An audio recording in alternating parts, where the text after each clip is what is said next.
If you have a photo on your gallery that you want to send as a snap, which is as a normal snap rather than sending it as a chat, well, today we are going to learn just that on how you can send your photos from gallery as a normal snap. So without further ado, let's get started with today's video. If you want to send a photo from gallery as a normal snap on Snapchat instead of a chat. Now normally if you try to send someone a particular photo from a gallery, you would tap on this photos icon and then send it. But the problem here is that with that it will get sent as a message and not as a snap.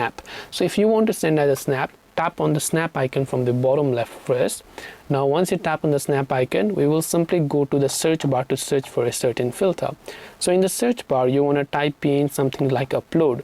So we want an upload filter that will allow us to select a photo from our gallery, right?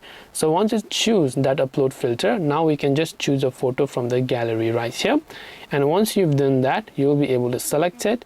Then just click on this little option. Now you can just go ahead and then hit the arrow button to send it as a particular snap and not as a photo. So the trick is to open up Snapchat, choose the snap option and select a filter which could be upload filter and then only send it.